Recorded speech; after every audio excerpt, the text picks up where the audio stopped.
beyond that constraint. But I do think it makes for an entertaining read. It's fast paced. I mean, it's interesting. It sounds awful to say this, but I look at Dan Brown, who's this fantastically best-selling author with great ideas for stories. But I look at his work and I feel he's not, as a stylist, I think I can do as well as him, or better, rather. But maybe I can't come up with ideas like he can or execute them. Something he did, especially Da Vinci Code, hit the zeitgeist. And he's had this amazing run, where his books sell so well. But when I read them, I'm going, the ones that I've read, I just feel like stylishly, he's not particularly my cup of tea, and I think I can do better.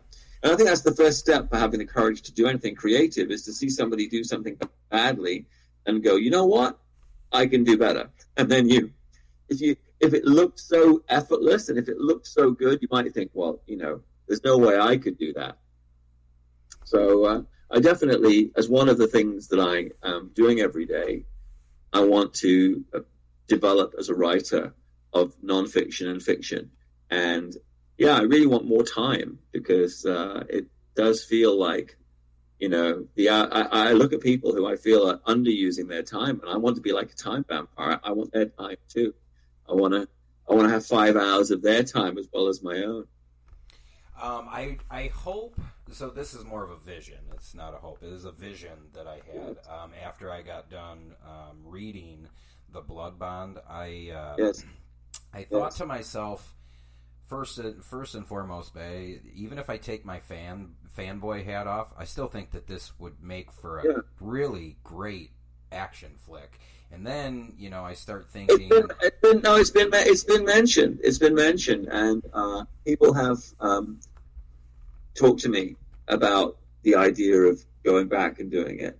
And it would be great though for the piece to swap out Michael and we get Gareth Evans in there. I think he would be perfect for. And I know, action fans are like, "Oh, you picked one of the best directors in action cinema right now."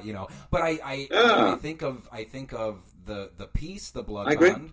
And I think of his work ethic and because, Gangs of London, awesome. The Raid, awesome. Marantau, awesome. He can do no wrong. Yeah. But I think his greatest asset is how much he puts into pre-production, whereas I think on Shadowguard, like you said, sometimes with movies, people got to understand is you kind of have to use the money where, it's needed. And I don't think that's... that would be Gareth Evans' take. Michael should have been making The Raid, which came out at the same time, and he was so anti that. I will say Furies when you see it, is a female version of The Raid. So it's got that same level of intensity that will blow people away. And Michael had all the resources. He could have done that, and I certainly had the intention to do that, but I didn't have at that time the will or the tactics to kind of force him to make the film I wanted him to make. So, but movie making, it's kind of like this alchemy where you need the idea, the money, the energy, the talent to coalesce. So a lot of the time people ask me, how come you didn't make this movie, or why exactly what you're saying, do The Blood Bond again? It's just, it has to happen in a time when you have access to money. I'll give you an example. And this has happened, and this is the context. Somebody comes in and says, I've got a fund to do 2 or 3 low-budget genre films in Asia, and I want you to produce them, and I'd be the perfect guy.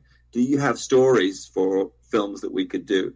And that came up in the context of it. But then maybe the money wasn't forthcoming, or we had a situation like I had 3 films set to go in Hong Kong last year. Not The Blood Bond, but similar perhaps in vein, in that they were contemporary action thrillers set in Hong Kong, set in Asia, and we got derailed because of COVID. But you said my attitude is, well, if I can't make a film here, then I'll go and do one in Vietnam.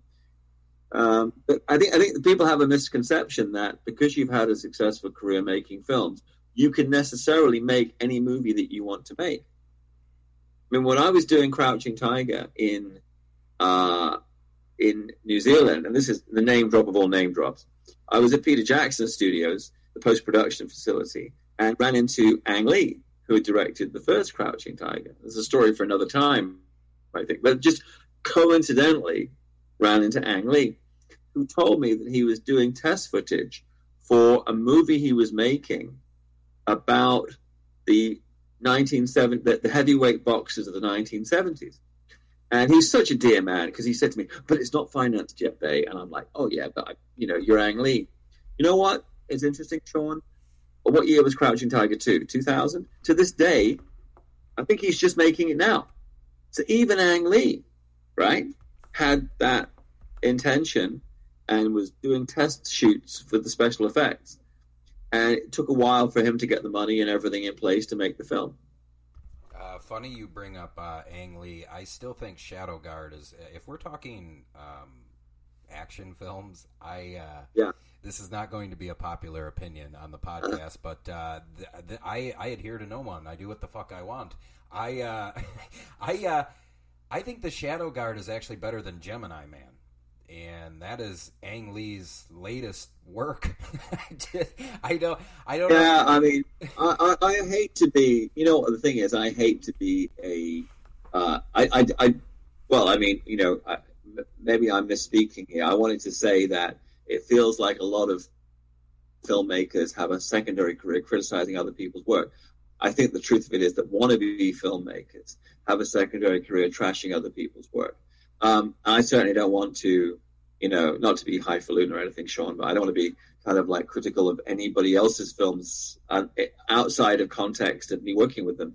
In Ang's case, I would say this, that, from my knowledge of him, because I knew him at the time he did the first Crouching Tiger and met him since and ran into him when we were doing the sequel. But he is somebody who would never back down from a challenge. And the thing about being challenged in life, it's like the same as if you're a martial artist.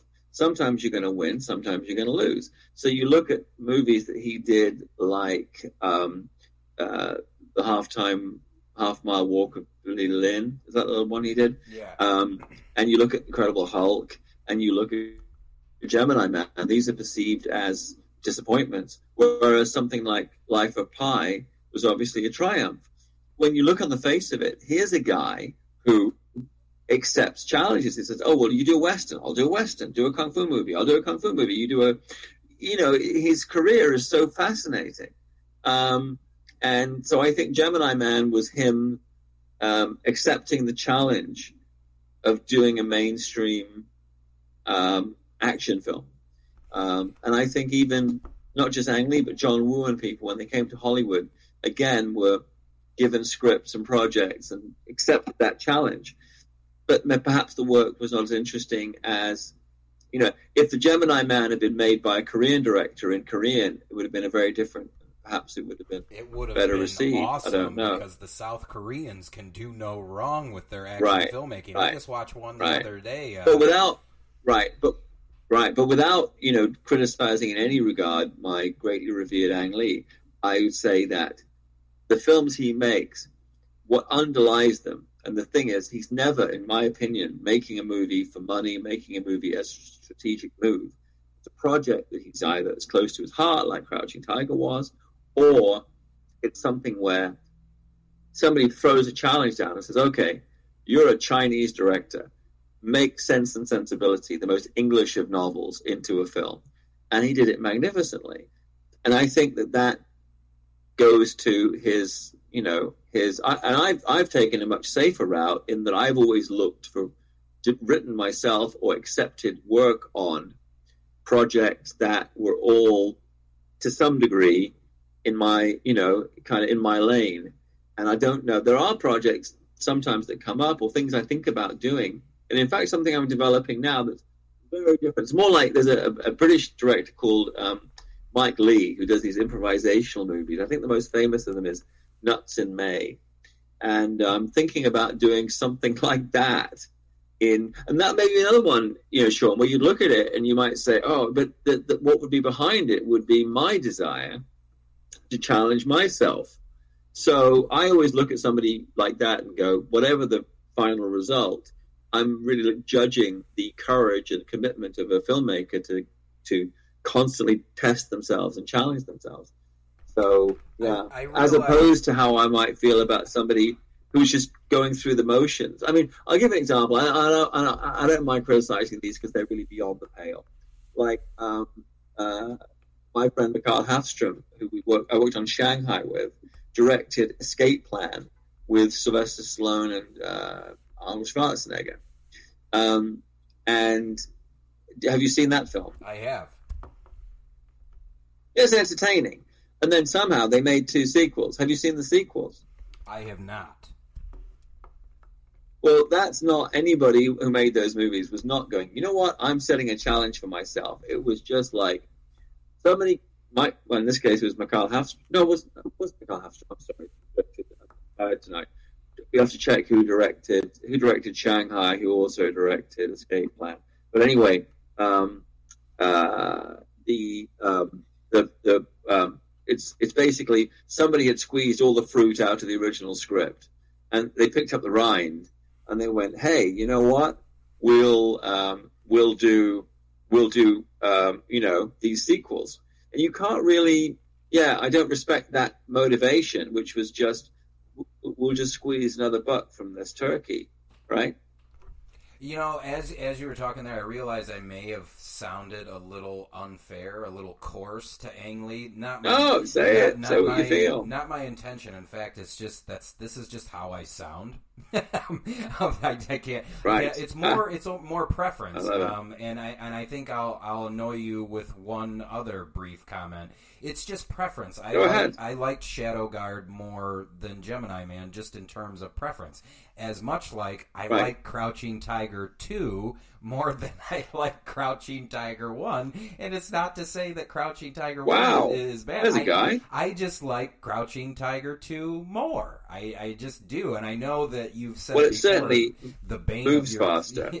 Well, and I think timing is everything. Like, you need the films to move a little. If you're making an action film these days, you got to come with your A game, because the attention spans can only be measured in nanoseconds. Yes. You know, like, you have to be on the move. You know, I had somebody the other day that was like, they love horror films. But they can't do slow burn horror films anymore because they don't have the patience for it. And I'm just like, hey, you should kind of take note that the cell phone is ruining your brain if you can't even sit through a 90-minute slow burn anymore. You know, it's just... imagine trying to make Alien today with the first hour and nothing really happens. By the way, I think I did get the name right. Did I say Mikhail Hafstrom? I think I did. Yes, that was who directed Escape Plan in Shanghai. And I was just... It was a long day, and I was going, wait a minute. I'm like, did I just say his name right? And then, some troll would listen to you and go, Bey has definitely lost the plot. And he's, can't remember the names of his collaborators, which is true sometimes. I can place the face, but not the name. No, I relish all the DMs that I get that are being negative because I have a history of being nothing but positive on the show, and B, I don't buy into whatever society standards is for instance, if someone was trying to cancel me pending the reason, not that I would just reject their opinion. That's all. Like, I'd be like, okay, you just don't listen to me. I'm not saying anything that's, wrong, rude, or whatever. That's just how I don't. Luckily, when I've had some of the negative stuff come in, I just laugh. Like, it truly is funny to me, because I think about it like, I do this show so that I can talk to people like you, because it's of interest to me. And, it's cool that it's definitely developed a pretty big following over the years. I was not anticipating that. I mean, I am annoyed that it got as big as it is, because I just simply don't. Well, I did like because I felt that I had enough experience of dealing with this kind of fishbowl of action filmmaking to have an opinion. And I actually wrote something on Facebook some years ago now, probably, talking about my own position, because I think you can't change the world, but you can change the way you react to it. You can set your own rules of how you deal with certain situations, certain scenarios, and what your rules are for yourself, and you can't impose those on anybody else. But having them for yourself is a good thing. And one thing I said in this thing was, my attitude is, my job is not to be negative and destructive.